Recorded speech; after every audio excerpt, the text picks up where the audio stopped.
Ratri, seorang gadis desa, baru pulang dari pasar malam. Ia memilih jalan pintas melewati Alas Wangi, sebuah hutan kecil yang terkenal angker. Warga sering memperingatkan, jangan pernah lewat situ setelah maghrib. Tapi malam itu, Ratri tak punya pilihan. Jalan setapak gelap, hanya diterangi lampu minyak kecil yang ia bawa. Udara semakin dingin, dan bau bunga melati menyeruak kuat, padahal tak ada bunga di sekitar. Tiba-tiba, dari kejauhan, terlihat sebuah rumah joglo tua dengan lampu redup menyala. Padahal ia tahu, di hutan itu tidak ada rumah. Ratri mendekat. Di teras rumah, ada seorang wanita tua berjarik batik, senyumannya ramah. "Mampir, nduk, bahaya nek neruske dalan bengi-bengi." "Mampirlah, nak, berbahaya kalau melanjutkan perjalanan malam-malam." Ratri ragu, tapi tubuhnya terasa lelah. Ia akhirnya masuk. Di dalam, ia melihat beberapa orang duduk bersila, mengenakan pakaian Jawa kuno. Wajah mereka pucat, tapi semuanya tersenyum lebar, terlalu lebar. Di sudut ruangan, sebuah meja penuh sesaji, bunga melati, dupa, dan kepala ayam hitam yang masih berdarah. Wanita tua itu memandang Ratri. "Sampun teka, tamu sing wis ditunggu." "Sudah datang, tamu yang sudah ditunggu." Ratri merasa ngeri. Ia ingin lari, tapi kakinya berat. Orang-orang di ruangan itu menoleh bersamaan ke arahnya, mata mereka kosong, bibir mereka bergerak serentak. "Dadi, kanca, selawase. Jadi, teman, selamanya." Lampu minyak mendadak padam. Saat nyala kembali, rumah itu sudah tak ada. Ratri berdiri sendirian di tengah hutan, dikelilingi kabut tebal. Namun ia bukan lagi dirinya. Tangannya pucat, wajahnya dingin, dan dari kejauhan, terdengar orang lain memanggil. "Mampir, nduk, bahaya neruske dalan bengi-bengi." Sejak malam itu, banyak orang yang hilang saat melewati Alas Wangi.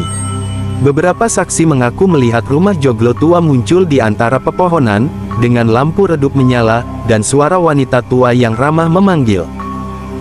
Beberapa hari setelah Ratri menghilang, warga desa geger.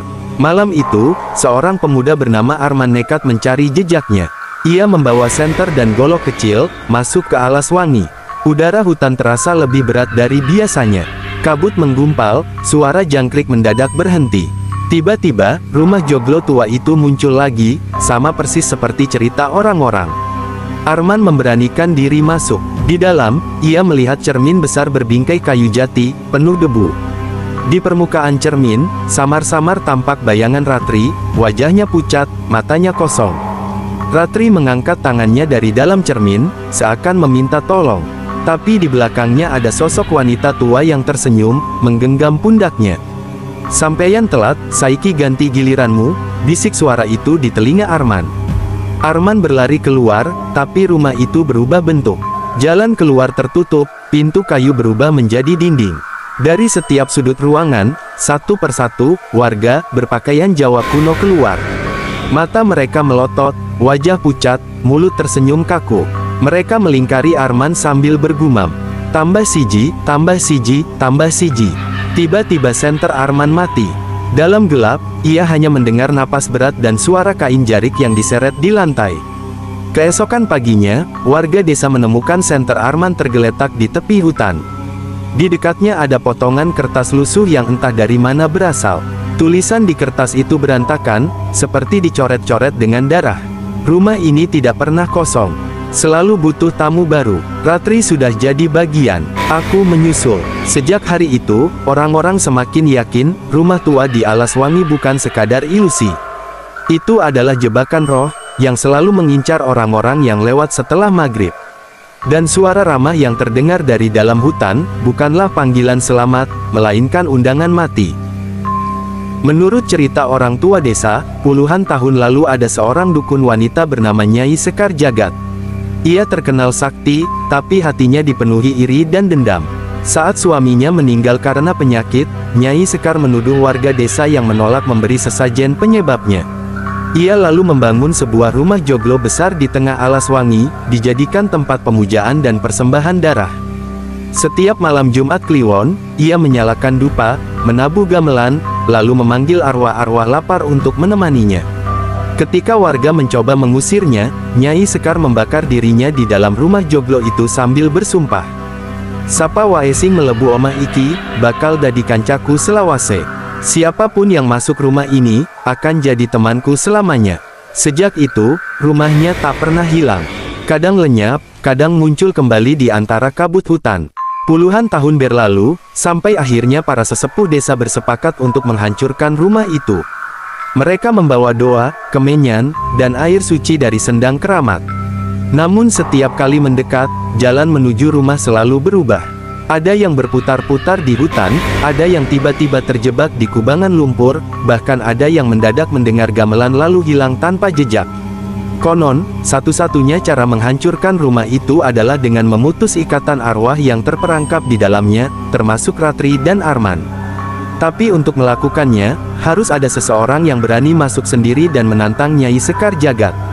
Pada malam purnama, seorang pemuda bernama Damar, cucu juru kunci desa, nekat masuk. Ia membawa keris pusaka warisan leluhur. Saat sampai di rumah Joglo, semua pintu terbuka lebar. Sesajen masih mengepul, gamelan berdentum tanpa pemain. Di tengah ruangan, Ratri dan Arman berdiri dengan wajah kosong. Dari belakang mereka, muncul sosok Nyai Sekar Jagad, tubuhnya hangus terbakar, tapi senyumnya lebar.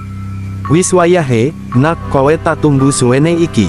Sudah saatnya, nak, aku sudah lama menunggumu. Damar menancapkan keris pusaka ke lantai, membaca doa.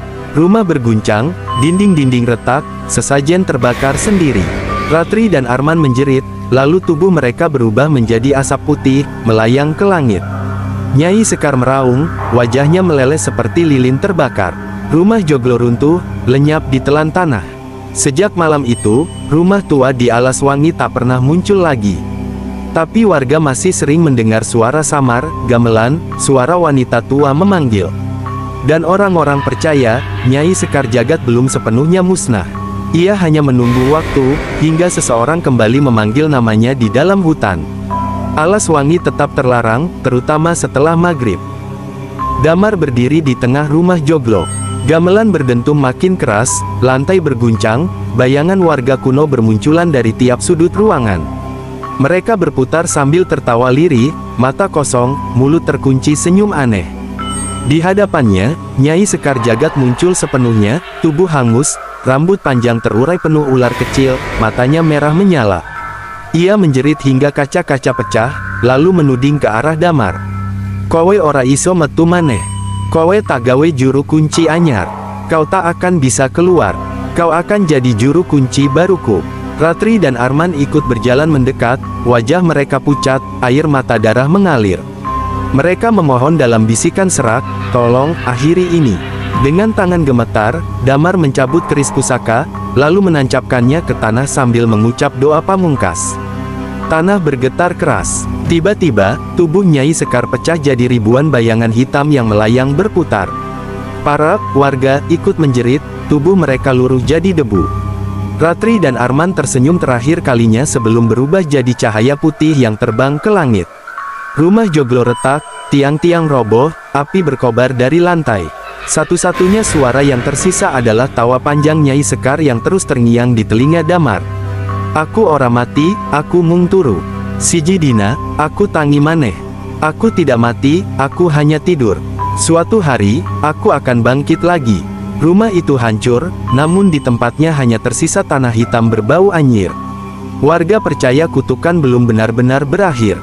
Hingga kini, orang-orang berkata, jika kau melewati Alaswangi saat bulan purnama, jangan pernah berhenti. Karena jika kau mendengar suara gamelan samar, itu artinya Nyai Sekar sudah bangun kembali.